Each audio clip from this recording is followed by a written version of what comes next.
बिस्मिल्लाहिर्रहमानिर्रहीम। आज के सेशन में हम कुछ चीज़ें और डिस्कस करेंगे। जो हमारे टॉपिक जो चल रहा था कंडीशनल स्ट्रक्चर चल रहा था, और कंडीशनल स्ट्रक्चर से रिलेटेड हम जो है कुछ और टॉपिक करेंगे। जो लास्ट टाइम हमने किया था वो इफ़ स्टेटमेंट किया था और इफ़ एल्स स्टेटमेंट का ज़रा डिफरेंस देखा था।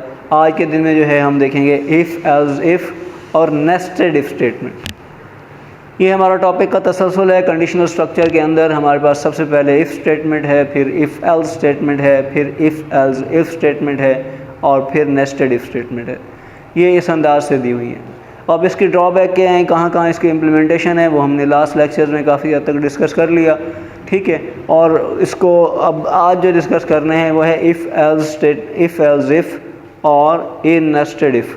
इफ़ एल्स इफ़ वैसे लास्ट लेक्चर में मैंने तफसीली तौर पर बता दिया। यहाँ लिखने का मकसद ये है कि हर आने वाला कंस्ट्रक्ट, हर आने वाला नया टॉपिक पिछले टॉपिक से थोड़ा रिलेट होता है, यानी एक जस्टिफिकेशन होती है कि हम ये टॉपिक या ये चीज़ क्यों अडॉप्ट करें प्रोग्रामिंग में, कोडिंग में, इसको कहाँ इस्तेमाल करें, और या इसकी सही एग्जैक्ट प्लेसमेंट कहाँ है और इसकी वहाँ ड्रॉबैक क्या है। इसीलिए ये चीज़ें आपको समझ, क्योंकि केस टू केस वेरी किया जाता है कि मुझे किस तरह का कॉन्स्ट्रक्ट इम्प्लीमेंट करना है, नेस्टेड इफ़ कहाँ यूज़ करना है और इफ़ एल्स इफ़ कहाँ यूज़ करना है। ये मुझे ज़रा फ़र्क समझ आएगा तो फिर मैं शायद इसको सही तरह इम्प्लीमेंट कर सकूँगा। मकसद ये है कि हमारे पास कोडिंग, फ़कत कोडिंग करना ही हदफ नहीं होता। हमें सिनेरियो को, बिज़नेस लॉजिक को, हमें कोड को सही समझना होता है। कोड को समझेंगे, बिज़नेस लॉजिक को ठीक से समझेंगे और फिर हम इसके ऊपर अप्लाई करेंगे तो सूटेबल कोडिंग जो होती है वो आपके एक तो कोड को स्मार्ट करती है और एग्जीक्यूशन ऑफ प्रोग्राम को एफिशिएंट करती है, और आपकी प्रोग्रामिंग लॉजिक जो है मज़ीद शार्प होती है, जिससे आप ख़ुद जो है एक एफिशिएंट सॉल्यूशन क्लाइंट को दे सकते हैं as compare to other programmers वगैरह। तो बहरहाल ये हमारे पास मतलब जस्टिफिकेशन थी हम इसे क्यों यूज़ करना चाह रहे हैं। अब ज़रा एग्ज़ाम्पल लेके चलते हैं ताकि हमें इसको समझ आए कि ये क्या मामला है।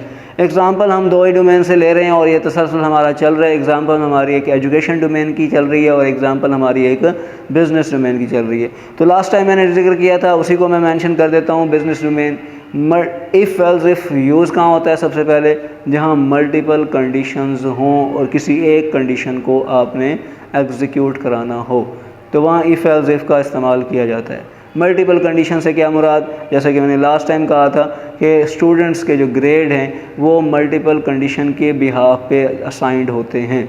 मसलन स्टूडेंट जो है ग्रेटर दैन 90 मार्क्स लेता है तो उसे ए ग्रेड दिया जाए। स्टूडेंट जो है ग्रेटर दैन 80 मार्क्स लेता है उसे बी ग्रेड दिया जाए। स्टूडेंट जो है वो ग्रेटर दैन 60 मार्क्स लेता है उसे सी ग्रेड दिया जाए। स्टूडेंट जो है वो ग्रेटर दैन 40 मार्क्स लेता है उसे डी ग्रेड दिया जाए। स्टूडेंट जो है वो लेसर दैन 40 मार्क्स लेता है उसे एफ़ ग्रेड दिया जाए। तो ये हर एक कंडीशन के तहत आप उसे ग्रेडिंग असाइन कर रहे हैं।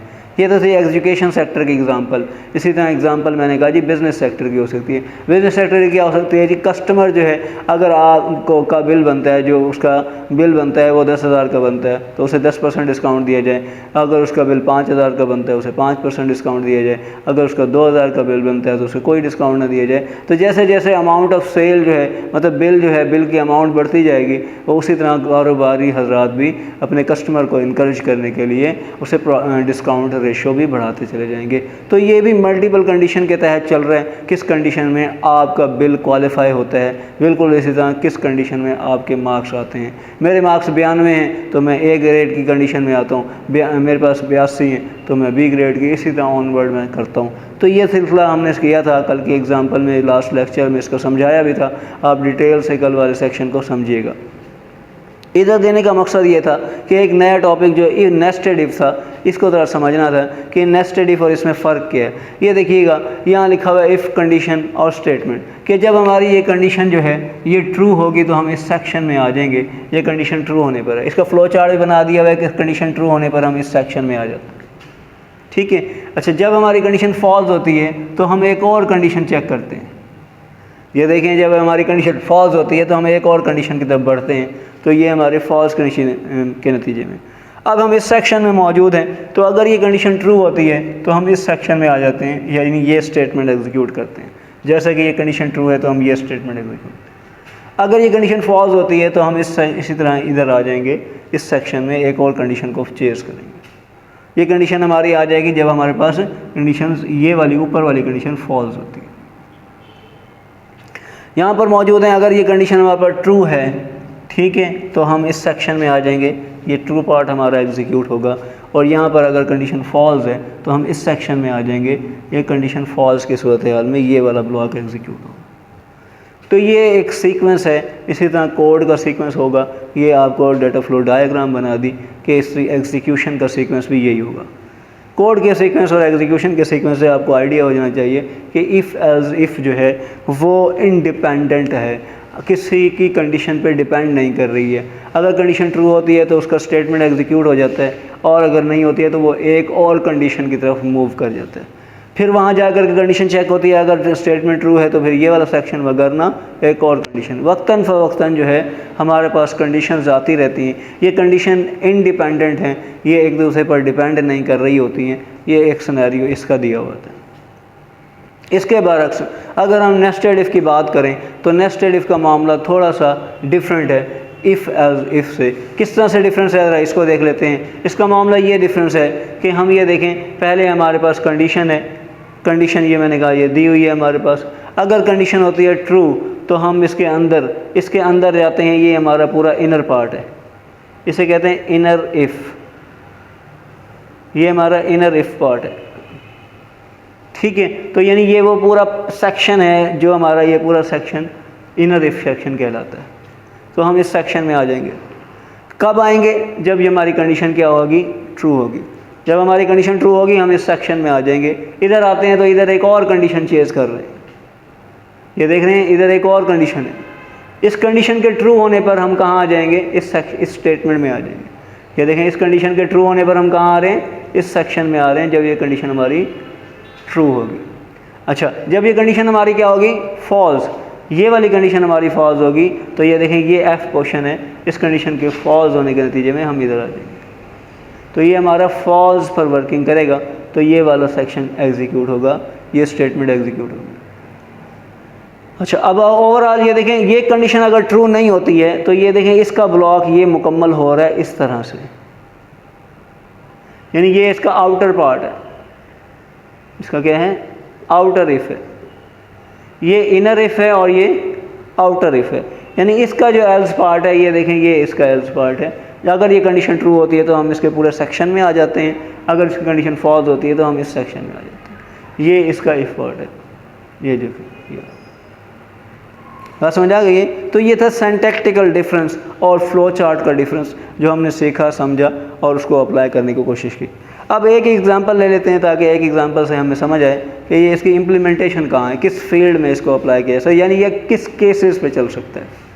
ठीक है, अब एक केस हमारे सामने है कि हम कहते हैं जी हमें मतलब जॉब के हवाले से मसाइल होते हैं, तो जॉब के लिए एक रिक्रूटमेंट कंपनी होती है जो जॉब का मतलब फ़ाइनल करती है, जॉब के लिए रखती है। अब उसके लिए क्या चीज़ करती है, सबसे पहले वो आपकी क्वालिफ़िकेशन जो है वो वेरीफाई करती है, और उसने ऐड में दिया हुआ भी है कि अगर आपकी एजुकेशन जो है वो इक्विवेलेंट टू मास्टर है या MIT या MCS या कोई भी मास्टर डिग्री है, तो फिर आप इस सीट के लिए क्वालिफाई कर सकते हैं। ये ग्रेड 17, 16, 14 की जो भी है, इस सीट के लिए आप अप्लाई कर सकते हैं। तो उनकी पहली रिक्वायरमेंट क्या है, आपकी जॉब, आपकी डिग्री आपकी क्या है, इक्विवेलेंट टू मास्टर होनी चाहिए। अच्छा, अब ये चीज़ उन्होंने फाइनल कर दी, ऐड पे दे दिया, आपने पढ़ लिया। अब आपने देखा कि मेरे पास कौन सी डिग्री है, आप कहते हैं ठीक है जी मेरे पास भी मास्टर डिग्री है, तो फिर आप वो अप्लाई कर देते हैं फॉर्मली।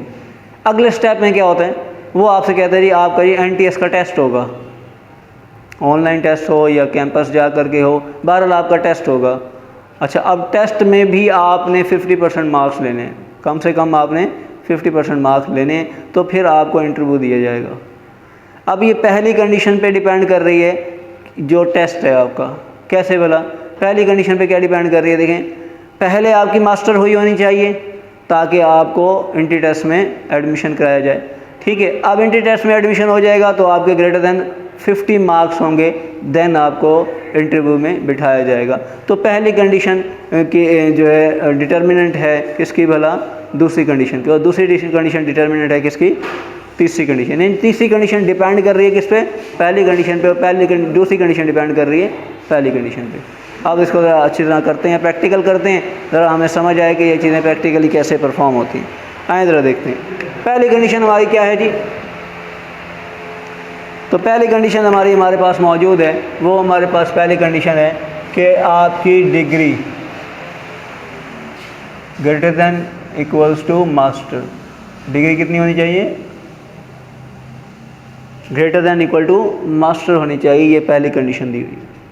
ठीक है, अच्छा अब आपने ये greater than equal to master देखी, तो अब आप इधर आ गए। इधर क्या है जी? आपके NTS marks greater than equal to 50। अगर NTS के है, आपने कहा, आपने ऐड पढ़ी, आपने ऐड पढ़ के फैसला किया कि हाँ मेरी भी मास्टर डिग्री है, ऐड में भी डिमांड मास्टर डिग्री की गई है, इसीलिए मैं तो क्वालिफाई करता हूँ। ये कंडीशन आपकी ट्रू हुई। जब ये कंडीशन ट्रू हुई तो आप इस आ गए इस सेक्शन में। इस सेक्शन में जैसे ही आए तो आपने कहा जी, आपसे कहा गया जी आपके NTS के टेस्ट होगा। NTS का टेस्ट होगा तो उसके मार्क्स आपके 50 या उससे ज़्यादा कंसीडर किए जाएंगे, तब आपको जॉब दी जाएगी। तो इसका मतलब ये हुआ कि अब ये कंडीशन चेक होगी। ये तो कंडीशन चेक हो गई, इसके तहत तो मैं ट्रू हुआ, तो ट्रू पार्ट में मैं इस सेक्शन में आ गया, पूरे सेक्शन में। अब यहाँ जब मैं आया तो मुझसे क्या चेक हो रहा है? मेरा NTS के मेरा पेपर चेक हो रहा है। पेपर चेक होगा और उससे फैसला होगा कि मेरे मार्क्स कितने हैं। फॉर एग्जांपल मेरे मार्क्स 55 आते हैं। अगर मेरे मार्क्स 55 आते हैं तो ये कंडीशन हुई ट्रू। जैसे ये कंडीशन ट्रू हुई, मैं इस स्टेटमेंट में आ गया, यानी मुझे कहा जाएगा, फॉर एग्जांपल मैं एक स्टेटमेंट दे देता हूँ यहाँ कि जॉब ग्रांटेड, कि आपको जॉब दे देते हैं। ठीक है, जॉब ग्रांटेड वगैरह का मैसेज आता है। वगैरह क्या है, इधर इसका एल्स पार्ट चलेगा। अगर फॉर एग्जांपल मेरे मार्क्स 45 हो जाते हैं, कम हो जाते हैं, जो कि मांगा गया है 50 या उससे ज़्यादा, मेरे हैं 45, इसका मतलब है मैं इस सेक्शन में आ जाता हूँ। ये कंडीशन ट्रू नहीं है, बल्कि कंडीशन क्या है? फॉल्स है। फॉल्स है तो मैं इस सेक्शन में आ जाता हूँ और यहाँ मैं एक मैसेज दे देता हूँ, फेल इन एंटी टेस्ट। ठीक है, आप एंटी टेस्ट में फेल हैं। ये एंटी टेस्ट लिखा हुआ आ जाएगा कि आप एंटी टेस्ट में फेल हैं। क्लियर है, बात समझ आ गई है? अच्छा, अब ये सिलसिला चेक हो गया। अब दूसरा केस देखें जी, अगर आपकी डिग्री क्या है जी? मास्टर नहीं है, जो मांगी गई है वो आपकी डिग्री नहीं है, तो आप इस सेक्शन में आ जाएंगे। ये आपका फॉल्स पार्ट है। इस सेक्शन में क्या है जी? आप एक स्टेटमेंट पुट कर सकते हैं, क्या भला? डिग्री नॉट मैच, क्या आपकी डिग्री मैच नहीं करती। ठीक है, तो ये इस तरह का मैसेज दे सकते हैं कि ये डिग्री चेक हो रही थी, डिग्री आपकी मास्टर थी, तो हम आपको आपका टेस्ट लेना चाह रहे थे, टेस्ट ले और फिर ये सिलसिले का।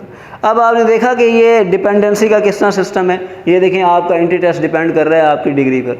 आपकी डिग्री मास्टर होगी तो आपका एंटी टेस्ट होगा, अगर एंटी टेस्ट नहीं होगा। यही प्रैक्टिकल लाइफ में हो रहा होता है कि जब आप जॉब के लिए अप्लाई करने जाते हैं तो ये, इसी तरह आप एडमिशन के लिए अप्लाई करने जाते हैं तो बताएं कैसे उसका एवेलुएशन होगी। ज़ाहिर सी बात है, जिस सीट के लिए, जिस कोर्स के लिए या जिस डिग्री के लिए क्वालिफाई करते हैं, उसके कुछ प्रीरेक्विजिट्स होते हैं, उससे पूछा जाता है। अगर मैं फ़र्स्ट ईयर में दाखिला लेना चाहता हूँ तो मुझसे पूछा जाएगा कि मैट्रिक की है कि नहीं की। अगर मैंने एमफिल में दाखिला लेना है तो मुझसे कहा जाएगा कि आपने मास्टर की है कि नहीं है।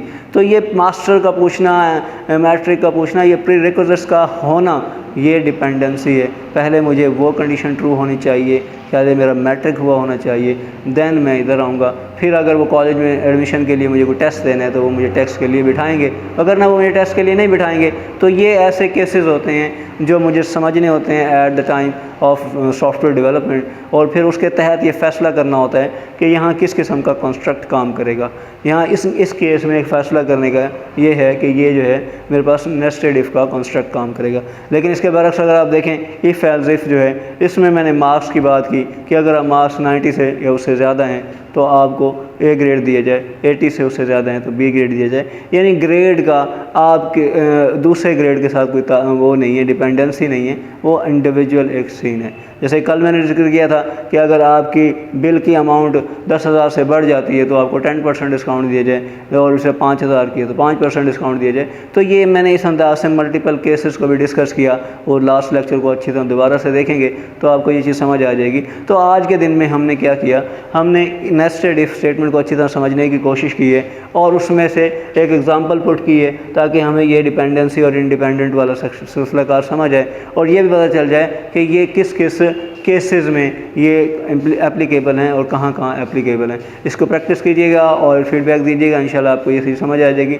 मैंने बार बार कहता हूँ और हर लेक्चर के एंड में भी कहता हूँ कि हम अपने यूट्यूब लेक्चर्स को किस तरह इंटरेक्टिव बना सकते हैं, और मैंने उसके लिए बाकायदा से हर लेक्चर के आखिर में कहता होता हूँ कि हमने ग्रुप बनाया हुआ है, व्हाट्सएप ग्रुप, आप उसे ज्वाइन करें और उसमें अपनी इम्प्लीमेंटेशन करके अपनी क्यूरीज़, अपनी स्क्रीनशॉट्स, अपने इश्यूज़ जो हैं वो पुट किया करें ताकि हम उनका रिप्लाई करें, ताकि ये जो लेक्चर्स हैं इफ़ेक्टिव साबित हों आपकी पढ़ाई के हिसाब से, आपका प्रैक्टिकल भी बेहतर हो, फिर इससे फ़ायदा होता है, वगैरह इससे फ़ायदा नहीं है। वैसे बहुत सारे यूट्यूब लेक्चर पढ़े हुए हैं, बहुत अच्छे अच्छे टीचर्स के पढ़े हुए हैं, लेकिन फ़ायदा तब होगा जब आप इंटरेक्ट करेंगे, टीचर से इंटरेक्ट करेंगे, जो टीचर ने कहा है, जो टीचर ने परफॉर्म किया है, कि मैंने वैसे परफॉर्म किया, मुझसे वैसे हुआ ना हुआ, ये सारी चीज़ें जब आप ग्रुप में मेरे साथ शेयर करेंगे तो इंशाल्लाह आपके कॉन्सेप्ट भी क्लियर होंगे और आप इसको अच्छे से कर भी पाएंगे। तो होप आप मेरे साथ ताउन करेंगे, इसको साथ साथ चलेंगे इसके। थैंक यू, शुक्रिया जी, अल्लाह हाफ़िज़।